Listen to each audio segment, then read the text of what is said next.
வணக்கம் guys. 4 monthsல 70 kg ஏத்துற சவால்ல இன்னைக்கு நாள் 16.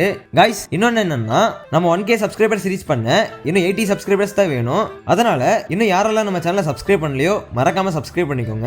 வாங்க இன்னைக்கு டே எப்படி போச்சுன்னு பார்க்கலாம். வர கடையிலேயே காஃபி குடிச்சு அடிக்ட் ஆயிட்டேன். அதனால இன்னைக்கு வீட்ல காஃபி குடிக்காம ஜிம்முக்கு போற வழியில ஸ்ட்ராங்கா ஒரு காஃபி குடிச்சிட்டு ஸ்ட்ரைட்டா ஜிம்முக்கு வந்துட்டேன். இன்னைக்கு நமக்கு என்ன ஒர்க் அவுட்னு பாத்தீங்கன்னா, செஸ்டும் ட்ரைசெப்ஸும். ஒர்க் அவுட் பண்றதுக்கு முன்னாடி நம்மளோட ரிஸ்ட் பேண்டை டைட்டா மாட்டிட்டு செஸ்ட் மசில்ஸ் ஆக்டிவ் பண்றதுக்காக ஸ்டெடியா புஷ்அப்ஸ்ல ஒரு 50 கவுண்ட் போட்டுட்டு நெக்ஸ்ட் சைக்கிளிங்ல ஒரு 10 மினிட்ஸ் பண்ணிட்டு மெயின் ஒர்க் அவுட் ஸ்டார்ட் பண்ணிட்டேன். செஸ்ட்க்கு நல்ல ஹெவி வெயிட்ல லோட் பண்ணி ஒரு 3 வேரியேஷன்ஸ் போட்டுட்டு நெக்ஸ்ட் ட்ரைசெப்ஸ்க்கு ஒரு 3 வேரியேஷன்ஸ் போட்டுட்டு ஒர்க் அவுட் எல்லாம் முடிச்சிட்டு ஜிம்ல இருந்து கிளம்பிட்டேன். ஒர்க் அவுட் முடிச்சிட்டு வீட்டுக்கு போற வழியில நம்மளோட புரோட்டீனுக்கு தேவையானதெல்லாம் வாங்கிட்டு வீட்டுக்கு கிளம்பிட்டேன். வீட்டுக்கு வந்துட்டு குயிக்கா ஃப்ரெஷ் அப் ஆயிட்டு அப்படியே காலேஜுக்கு ரெடி ஆயிட்டு மார்னிங் போஸ்ட் ஒர்க் அவுட் மீல முடிச்சிட்டு காலேஜுக்கு வந்துட்டேன். பிரேக் டைம்ல எனர்ஜிக்காக கொஞ்சம் டேட்ஸ் சாப்பிட்டு அப்படியே காலேஜ் முடிஞ்சு வீட்டுக்கு போற வழியில பாடியை கூல் பண்ண சில்லுன்னு ஒரு ஐஸ்கிரீம் ஷேக் குடிச்சிட்டு வீட்டுக்கு கிளம்பிட்டேன். மறக்காம கன்சிஸ்டன்சியா இருங்க. நாளைக்கு வீடியோல பார்ப்போம்.